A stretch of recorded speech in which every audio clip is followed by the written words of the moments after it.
Today we're joined by Conservative MP Pierre Poilievre. He has some remarks, and we'll be happy to take your questions. Poilievre. Thank you very much. Justin Trudeau rammed through an omnibus bill to amend the criminal code, allowing accused corporate criminals to avoid prosecution.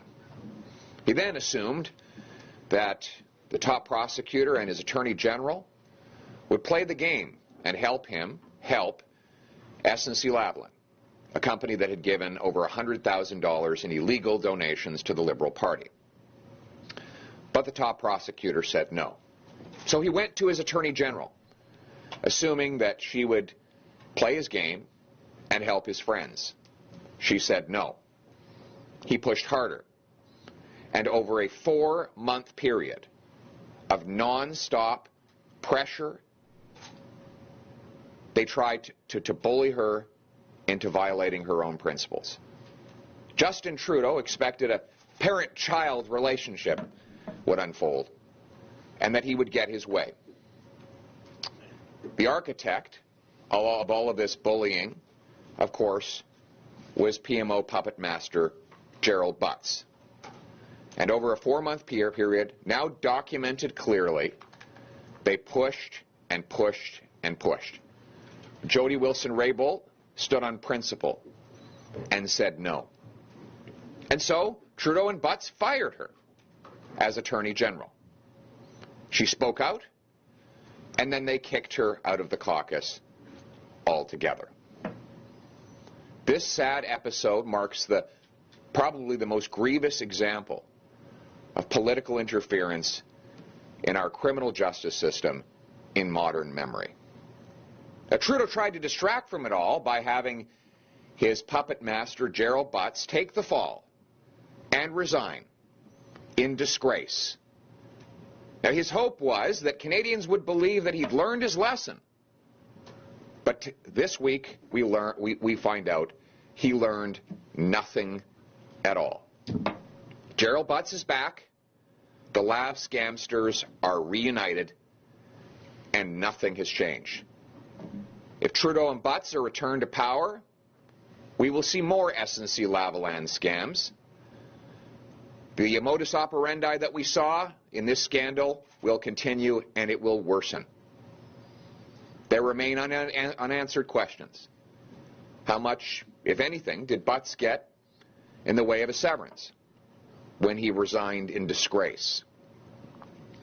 Is Justin Trudeau planning to extend a special deal to SNC Lavalin if he's reelected? Has he already privately made a decision to give the company a deal? And would that deal be handed over to the company before Christmas if Trudeau is back in? But one thing is for sure. This week's news tells us a lot about Justin Trudeau. The Lav scam bully is in, and the principled women who spoke truth to power are out. That's everything you need to know about Justin Trudeau's ethics. Abigail Binman, Global News.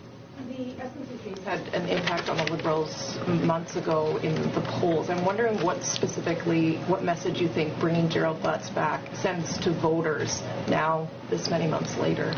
Well, when Gerald Butts took the fall and resigned in disgrace in the SNC Lavalin scandal, Trudeau was trying to tell voters, don't worry, I've learned my lesson, I'm a changed man. Now we know this is the same SNC Lavalin scamster as existed only a few months ago. Justin Trudeau has not changed. There will be more SNC Lavalin scandals, and we know that because he brought back the very architect of that scandal to serve at the center of his decision-making organization. Justin Trudeau will repeat this conduct over and over again because he believes he can get away with it. Just going to go back to Gerald Butts. You said that Prime Minister Trudeau keeps continuing these actions because he thinks he can get away with it. If the Liberals are re-elected, do you think that would kind of reaffirm his belief that he can, in fact, get away with it? Yes. Okay. Is that all the questions? Thank you very much. Oh. Sorry, I just wanted colleagues just asking if I can get you on Huawei in English just to repeat what you were saying earlier. Andrew Scheer's already said he's going to ban Huawei from Canada's 5G network and protect Canadians and our security. I think the latest news that we've seen on the subject has confirmed that Mr. Scheer's position on this question was right all along. Thank you. Thank you.